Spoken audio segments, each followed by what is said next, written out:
एक लड़की थी, बहुत प्यारी सी, पर वो चल नहीं पाती थी। दोनों पाँव खराब थे उसके। उसकी जिंदगी तो बस व्हीलचेयर पर ही थी। बच्चों को खेलते देखती तो वो उदास हो जाती और रोने लगती। अक्सर माँ से प्रश्न करती, मेरे साथ ऐसा क्यों हुआ माँ? माँ उसे समझाया करती, पर अपनी बच्ची को दुखी देखकर वो भी दुखी हो जाती। उस बच्ची को अपने कमरे की खिड़की पर बैठना बहुत पसंद था। वहाँ से उसे सुंदर बागीचा, पास बहती कलकल करती नदी, उड़ते हुए पंछी और बागीचा में खेलते बच्चे दिखाई देते हैं। उसकी माँ अक्सर उसे खिड़की के पास बैठा दिया करती। एक शाम जब वो खिड़की के पास बैठी थी तो बाहर हल्की हल्की धूप और बारिश दोनों थे। जब बारिश रुकी तो एक सुंदर सा इंद्रधनुष आसमान में आ गया। उस बच्ची ने पहली बार अपने जीवन में इंद्रधनुष देखा था, 7 रंगों से बना। वो इंद्रधनुष बच्ची के मन को मोह रहा था। तो बच्ची इंद्रधनुष निहार रही थी कि बादलों ने सूरज की रोशनी को ढक दिया। लड़की ने जोर से माँ को आवाज लगाई। माँ भागती हुई आई। बच्ची के चेहरे पर बड़ी सी मुस्कान थी। उसने माँ से पूछा, माँ, अभी आसमान में बहुत सारे रंगों वाला कुछ था, बहुत बड़ा सा, पूरे आसमान में एक आधी अंगूठी की तरह फैला हुआ। वो क्या था माँ? माँ ने मुस्कुराते हुए कहा, वो इंद्रधनुष था।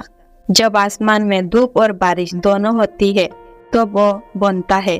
लड़की ने उत्सुकता से बोला, माँ, अगली बार जब आएगा ना तो मुझे बहुत देर के लिए उसे देखना है। माँ ने बोली, इंद्रधनुष थोड़ी समय के लिए ही रहता है, और हम जरूर कोशिश करेंगे उसे बहुत समय के लिए देखने की। अब लड़की इंद्रधनुष देखने की प्रतीक्षा करने लगी। एक बार फिर से वैसा ही मौसम हो गया। आज पूरी आशा थी कि इंद्रधनुष बनेगा। उसकी माँ उसे कार में लेकर पास ही की एक पहाड़ी की चोटी पर पहुंच गई। जब इंद्रधनुष निकला तो पहाड़ी की चोटी से वो इतना खूबसूरत दिखाई दे रहा था कि बच्ची की खुशी का ठिकाना ना रहा। बच्ची अपनी कल्पनाओं में उस इंद्रधनुष के साथ खेलने लगी, उससे बात करने लगी।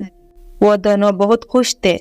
कुछ देर बाद इंद्रधनुष ने कहा, अच्छा प्यारी बच्ची, अब मुझे चलना होगा। लड़की ने कहा कि अभी ठहर जाओ, इतनी जल्दी क्यों जा रहे हो? आप कितने अद्भुत और सुंदर हो। आप सबको इतनी खुशियाँ देते हो, फिर इतने कम समय के लिए क्यों हो?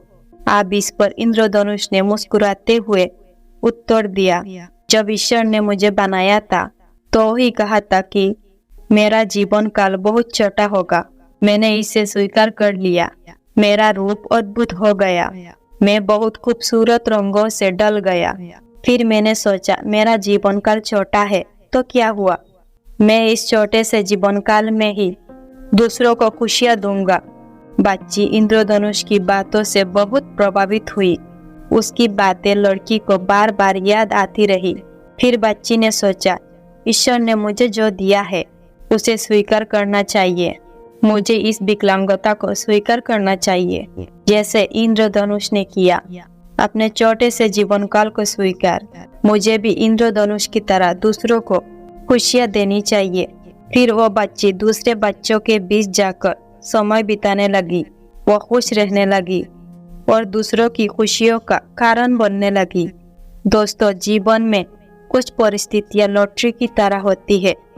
किसी की लगती है, किसी की नहीं लगती। कुछ लोगों का स्वास्थ्य पूरी उम्र खराब रहता है तो कुछ लोगों का काफी स्वस्थ।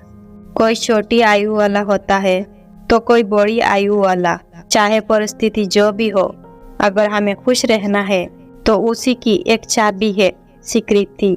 जिन विपरीत परिस्थितियों को हम बदल सकते हैं उन्हें बदल डालिए, और जिन परिस्थितियों को बदला नहीं जा सकता उन्हें स्वीकार कर लीजिए, क्योंकि आप या तो रोकर जिंदगी गुजार सकते हो या हंसकर। तो बेहतर वही होगा कि खुद भी खुश रहो और दूसरों को भी खुशियाँ दे, उस इंद्रधनुष की तरह।